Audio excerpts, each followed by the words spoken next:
Abonnez sur la chaîne Secndam Foot TV et n'oubliez pas d'appuyer sur la cloche. George V déclare que Samuel Eto'o est plus fort que lui. J'ai eu le ballon d'or européen, et je sais que je l'ai mérité. C'est vrai que Samuel Eto'o n'a pas eu le ballon d'or européen. À mon avis, ce gars méritait même 2 ballons d'or européens, ce qu'il a réalisé dépasse de loin tout ce qu'un Africain a réalisé en Europe.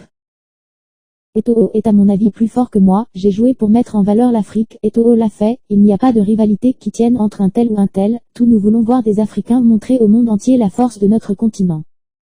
3 semaines après avoir subi une blessure au biceps fémoral de la cuisse gauche lors de France-Autriche 2-0, Jules Koundé a fait son retour à l'entraînement ce jeudi. Le défenseur tricolore a envie de jouer dimanche contre le Real Madrid en Liga, son retour tombe à pic pour les culés, tenu en échec mercredi soir contre l'Inter Milan 3-3 en Ligue des Champions.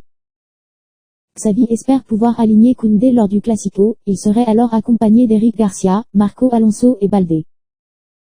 Le retour sur les terrains de l'ancien du FC Séville est une très bonne nouvelle pour Xavi qui a vu hier soir sa défense commettre plusieurs erreurs défensives.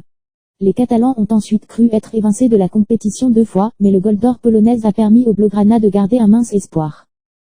Dans un stade bouillant et presque plein 92 302 personnes, les hommes de Xavi ont joué leur va-tout, et ont commencé à y croire avant la pause. L'ailier français Ousmane Dembélé a ouvert la marque à la 40e minute en coupant un centre de Sergi Roberto, électrifiant tout le stade.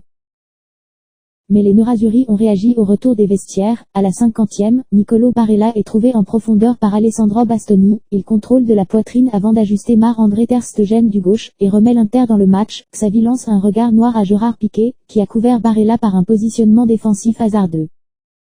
À la 63e, après une perte de balle du capitaine Sergio Busquets au milieu du terrain, Eric Garcia laisse Lautaro Martinez contrôler un ballon long à l'entrée de la surface, et ajuster une frappe millimétrée qui heurtera les 2 poteaux avant de pénétrer dans la cage. Abonnez sur la chaîne Secndam Foot TV et n'oubliez pas d'appuyer sur la cloche.